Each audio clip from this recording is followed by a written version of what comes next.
Hello everyone, आज के इस वीडियो में हम डिस्कस करने वाले हैं क्लास 9th केमिस्ट्री का एक बहुत ही छोटा सा लेकिन बहुत ही important chapter, that is atmospheric pollution. तो काफी आसान ये चैप्टर है।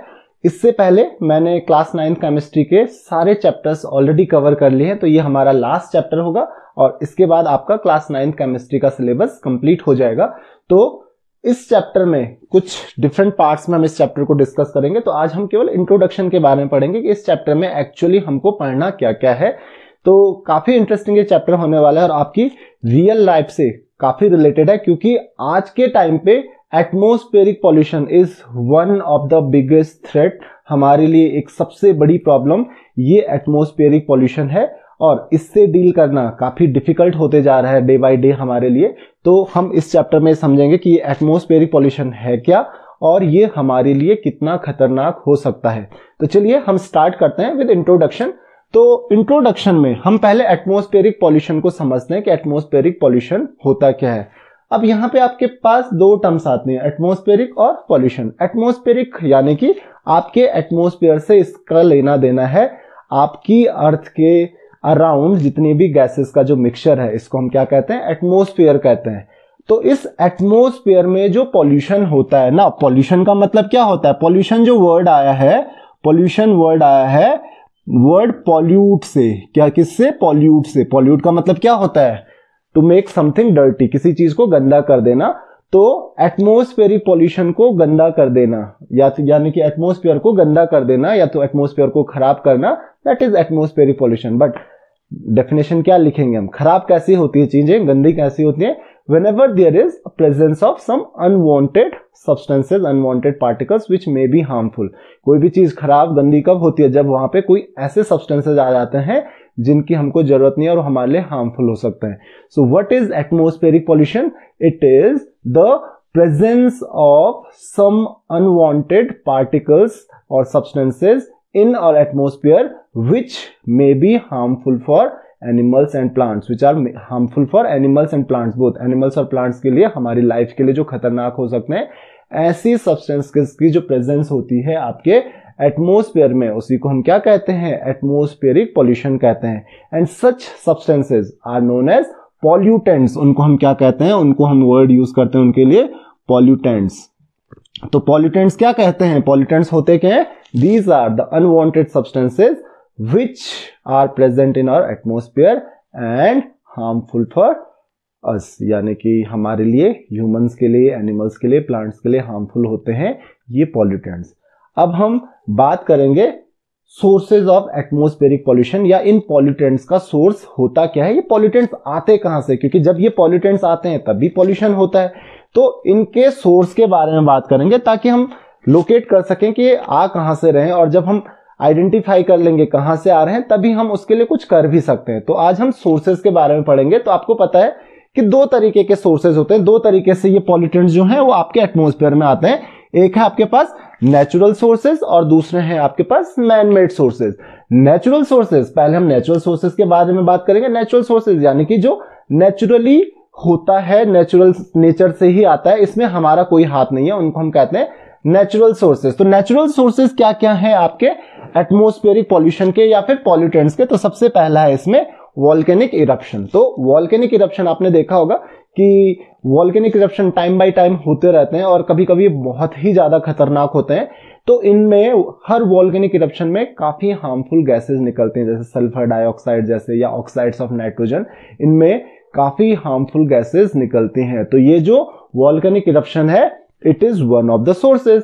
उसी तरीके से दूसरा आपके पास फॉरेस्ट फायर। तो फॉरेस्ट फायर अगेन, इसमें आपके जितने भी फॉरेस्ट लाइफ है वो पूरी खराब हो जाती है, एनिमल्स एंड प्लांट्स, बहुत सारे एनिमल्स और प्लांट्स यहाँ पे मर जाते हैं।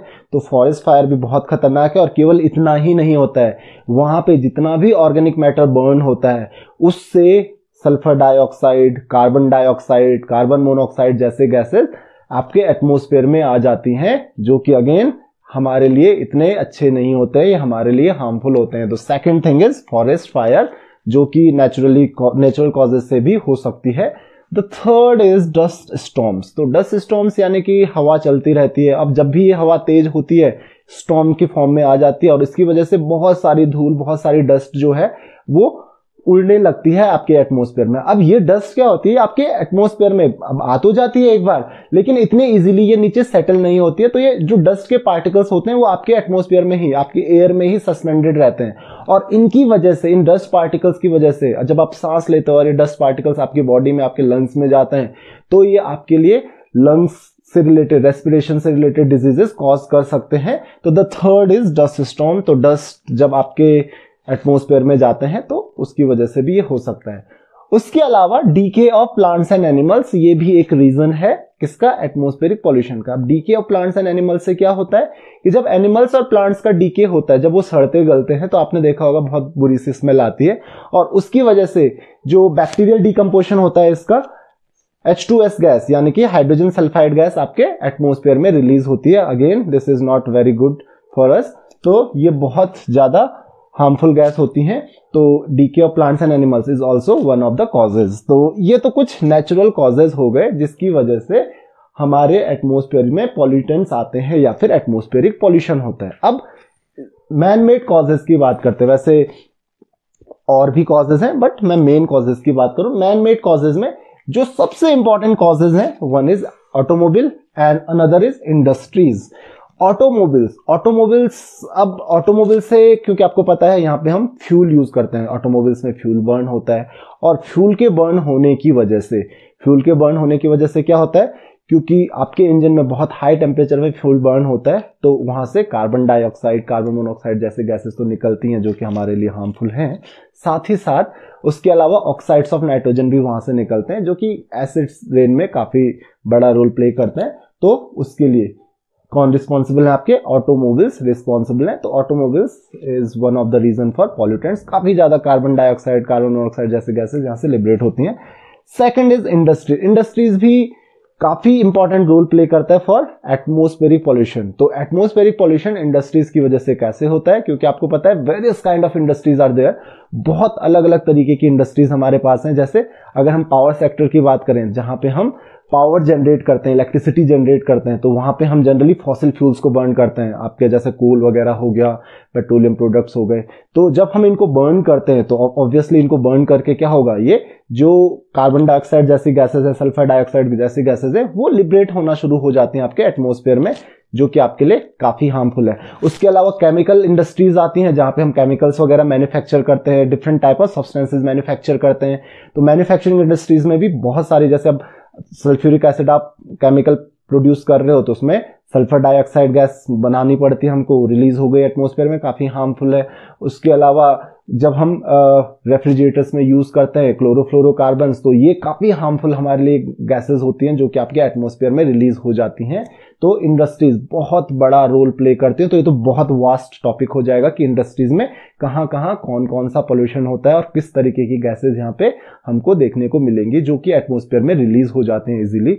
इसके अलावा भी हम छोटे मोटे जो यूजेस होते हैं हमारे डेली लाइफ में, जैसे हम आग जलाते हैं तो उससे कार्बन डाइऑक्साइड जैसी गैसेस, सल्फर डाइऑक्साइड जैसी गैसेस, वुड वगैरह बर्न करते हैं या फिर कोल वगैरह बर्न करते हैं for cooking purpose, heating purpose. तो उसके लिए हम क्या करते हैं, यही पॉल्यूटेंट्स रिलीज कर देते हैं हमारे एटमॉस्फेयर में। तो इसकी वजह से ये सारे पॉल्यूटेंट्स आपके एटमॉस्फेयर में रिलीज हो जाते हैं। उसके अलावा और भी चीजें हैं, जैसे अगर हम मैन मेड कॉजेज की बात करें, मैन मेड सोर्सेज की बात करें, तो जैसे हम क्या करते हैं, कोई भी कंस्ट्रक्शन वर्क चलता है तो कंस्ट्रक्शन वर्क में भी आपके प्रॉब्लम क्रिएट्स होते हैं। जैसे प्रॉब्लम्स कौन कौन से क्रिएट होते हैं, अगेन डस्ट वगैरह रिलीज हो जाती है आपके एटमॉस्फेयर में। तो वही डस्ट अगर रिलीज हो गई तो सेम जैसे डस्ट स्टॉर्म की वजह से जो प्रॉब्लम आती है वो कंस्ट्रक्शन की वजह से वही प्रॉब्लम आती है। आपने देखा भी होगा कि जब आप रोड पे चल रहे हो और रोड कंस्ट्रक्ट हो रही है तो कितनी ज्यादा वहां पे धूल उड़ती है और उसकी वजह से आपको सांस लेने में कितनी ज्यादा प्रॉब्लम होती है। और केवल यही नहीं, जैसे बिल्डिंग्स वगैरह कंस्ट्रक्ट होती हैं तो वहां पे भी बहुत ज्यादा डस्ट वगैरह जो होती है, डस्ट पार्टिकल्स आपके एटमॉस्फेयर में आ जाते हैं जो कि हमारे लिए काफी ज्यादा हार्मफुल होते हैं। तो ये तो थे कुछ सोर्सेज, मैन मेड सोर्सेज या फिर natural sources of atmospheric pollution के ये सोर्सेज है। और अब हम बहुत डिटेल्स में डिस्कस नहीं करेंगे क्योंकि नेक्स्ट टॉपिक में हम केवल इसी टॉपिक पे फोकस करने वाले हैं नेक्स्ट कुछ वीडियोस में, वो है effects of atmospheric pollution. Atmospheric pollution के इफेक्ट क्या क्या होते हैं, मतलब क्या होता है एटमॉस्फेरिक पॉल्यूशन से। तो जैसे कि आपको बताया कि सबसे पहले तो ब्रीदिंग से रिलेटेड, रेस्पिरेशन से रिलेटेड हमको प्रॉब्लम्स होती हैं, जैसे ब्रोंकाइटिस जैसी डिजीज होती हैं, करेक्ट। उसके अलावा लंग कैंसर हो जाता है। तो ये किसकी वजह से होता है? एक तो एटमॉस्फेरिक पॉल्यूशन की वजह से ये प्रॉब्लम हो जाती है। उसके अलावा कुछ बहुत खतरनाक हमको रिजल्ट्स देखने को मिलेंगे। तो हम कह सकते हैं रिजल्ट्स क्या क्या हैं एटमॉस्फेरिक पॉल्यूशन के, तो इस पे हम लोग बहुत ज्यादा फोकस करेंगे। और ये 3 रिजल्ट जो हैं, वन इज एसिड रेन, दूसरा है हमारे पास ग्लोबल वार्मिंग, और तीसरा है हमारे पास ओजोन लेयर डिप्लीशन। ध्यान रखिए, ओजोन लेयर डिप्लीशन। तो ये 3 जो प्रॉब्लम है हमारे पास, ये काफी हार्मफुल प्रॉब्लम्स हैं हमारे लिए, काफी ज्यादा प्रॉब्लम क्रिएट करती हैं। तो ये 3 रिजल्ट्स आपको देखने को मिलेंगे just because of atmospheric pollution. इन तीनों टॉपिक्स को हम अगले कुछ वीडियोस में डिस्कस करेंगे। सबसे पहले हमारे पास, आज सिर्फ डेफिनेशन समझ लेते हैं, एसिड रेन। तो आपने देखा होगा कि कुछ मॉन्यूमेंट्स होते हैं, ताजमहल का नाम आपने सुना होगा, उनका जो कलर है डे बाय डे फेड होता जाता है। ये होता है एसिड रेन की वजह से, क्योंकि आपके एटमॉस्फेयर में एसिड प्रोड्यूस होता है। अब कैसे होता है वो हम बहुत डिटेल में बाद में डिस्कस करेंगे। और यही एसिड जो रेन की फॉर्म में, आप रेन के साथ आपके जो अर्थ है उसमें जब गिरती है, तो ये आपके काफी चीजों को डैमेज करती है, क्योंकि उसमें एसिड प्रेजेंट होता है। दूसरा है आपका ग्लोबल वार्मिंग। देख ही रहे हो आप कि डे बाय डे, आप हर साल देख रहे हो कि टेम्परेचर, जो एवरेज टेम्परेचर होता है गर्मियों में, हर साल बहुत ज्यादा धीरे धीरे बहुत ज्यादा गर्मी होती जा रही है। तो ये इसका किसका रीजन है? ये किसकी वजह से होता है? ये होता है ग्लोबल वार्मिंग की वजह से। तो डे बाय डे जो आपकी अर्थ है वो हॉट होते जा रही है। क्यों हो रही है ये हम अगले चैप्टर में पढ़ेंगे, अगले वीडियोस में कुछ वीडियोस में पढ़ेंगे। और ग्लोबल वार्मिंग एग्जैक्टली होती क्या उसके बारे में भी हम पढ़ेंगे। और थर्ड है आपका ओजोन लेयर डिप्लीशन। इससे तो आप काफी ज्यादा अवेयर हो कि जो ओजोन लेयर है, जो हमको सन के हार्मफुल रेडिएशन से प्रोटेक्ट करती है, वो धीरे धीरे डिप्लीट होती जा रही है। डिप्लीट होती जा रही है यानी कि वो खत्म होती जा रही है। और उसकी वजह से अल्ट्रावायलेट रेडिएशन जो है आपके अर्थ में अगर पड़ गया तो वो काफी हार्मफुल आपके लिए हो सकता है। तो ये तीनों टॉपिक्स जो हैं वो हम नेक्स्ट क्लास में, नेक्स्ट वीडियोस में डिस्कस करेंगे। सो आज के वीडियो में इतना ही। अगर आपकी कोई भी क्वेरीज हैं, कोई भी डाउट्स हैं, तो आप मुझे कमेंट्स, फेसबुक, इंस्टाग्राम, कहीं पे भी क्वेश्चंस पूछ सकते हैं। So see you in the next lecture, जहां पे हम डिस्कस करेंगे एसिड रेन के बारे में। Thank you.